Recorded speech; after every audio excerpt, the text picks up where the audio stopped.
એમેનોરિયા એટલે શું? તો ઓપ્શન સી, માસિક આવતું બંધ થઈ જવું. મોર્નિંગ સિકનેસ એટલે શું? તો સવારના સમયમાં નોઝિયા વોમિટિંગ થવી. મોર્નિંગ સિકનેસ એટલે શું? તો સવારના સમયમાં નોઝિયા વોમિટિંગ થવી. બ્લાન્ડર ઇરેબિલિટી એટલે શું? બ્લાન્ડર ઇરેબિલિટી એટલે શું? તો વારંવાર યુરિન આવવો. વારંવાર યુરિન આવવો. સ્ટીમરના નાના બોકારા ગટરના ગરનાળા કે ગટરોના વેન્ટિલેશનમાંથી દર્દીને ઉંચકીને બહાર લાવવા માટે કયું સ્ટ્રેચર વપરાય છે?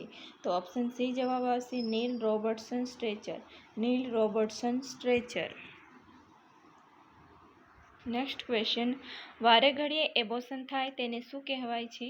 વારે ઘડીએ એબોર્શન થાય તેને શું કહેવાય છે? તો એને કહેવાય છે habitual abortion. Habitual abortion. Next question, નીચેનામાંથી કેવા પ્રકારના એબોર્શનમાં માતાને હોસ્પિટલમાં દાખલ રાખવાની જરૂરિયાત રહે છે? તો ઉપરના તમામ આવશે. ઓપ્શન ડી ઉપરના તમામ. Threatened abortion, septic abortion, incomplete abortion, આ ત્રણેય પ્રકારના એબોર્શનમાં માતાને હોસ્પિટલમાં રાખવી ફરજિયાત હોય છે. યુરિન સુગર કરવા કેટલા યુરિન જોઈએ? યુરિન સુગર કરવા કેટલો યુરિન જોઈએ? તો ઓપ્શન ડી જવાબ આવશે 5 cc જેટલો યુરિન સુગર કરવા માટે યુરિનની માત્રા જરૂરી છે. નેક્સ્ટ ક્વેશ્ચન, એનીમાના કુલ કેટલા પ્રકાર હોય છે? એનીમાના કુલ કેટલા પ્રકાર હોય છે? તો ઓપ્શન બી જવાબ આવશે 6 પ્રકાર હોય છે એનીમાના.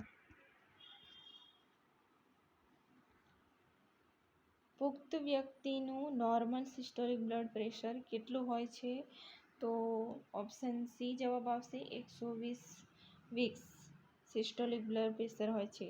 જેમ કે normal blood pressure 120/80 mm of Hg હોય છે, જેમાં 120 એ સિસ્ટોલિક બ્લડ પ્રેશર છે, જ્યારે 80 એ ડાયસ્ટોલિક બ્લડ પ્રેશર હોય છે. મિઝલ્સની રસીનો પહેલો ડોઝ બાળકને ક્યારે આપવામાં આવે છે? મિઝલ્સની રસીનો પહેલો ડોઝ બાળકને ક્યારે આપવામાં આવે છે? તો 9 મહિને આપવામાં આવે છે.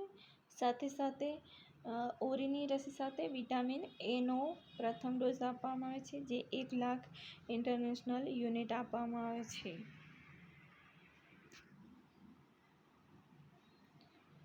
અગિયારમો question, ideal time of birth જણાવો. આઈડિયલ ટાઈમ ઓફ બાર્થ જણાવો.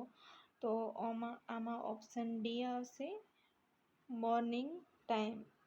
આઈડિયલ ટાઈમ ઓફ બર્થ જણાવો. તો મોર્નિંગ ટાઈમમાં આઈડિયલ ટાઈમ ઓફ બાર્થ તરીકે ઓળખાય છે. દર્દીઓને બે પથારી વચ્ચે કેટલું અંતર હોવું જોઈએ? દર્દીઓને બે પથારી વચ્ચે કેટલું અંતર હોવું જોઈએ? તો ઓપ્શન ડી જવાબ આવશે 6 ફૂટ જેટલું બે દર્દીઓ વચ્ચે અંતર હોવું જોઈએ પથારીનું. ખોપડીના હાડકાં કેટલા હોય છે? ખોપડીના હાડકાં કેટલા હોય છે? એટલે કે સ્કલના કેટલા બોન્સ હોય છે? તો ઓપ્શન બી જવાબ આવશે 8 બોન્સ હોય છે. સ્કલના ટોટલ 8 બોન્સ હોય છે ઉપરના.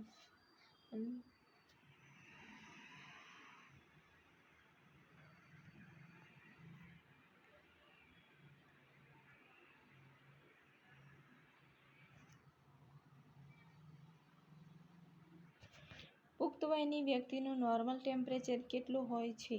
પુખ્ત વયની વ્યક્તિનું નોર્મલ ટેમ્પરેચર કેટલું હોય છે? તો આમાં ઓપ્શન સી આવશે 37.4 સેન્ટીગ્રેડ નોર્મલ ટેમ્પરેચર હોય છે.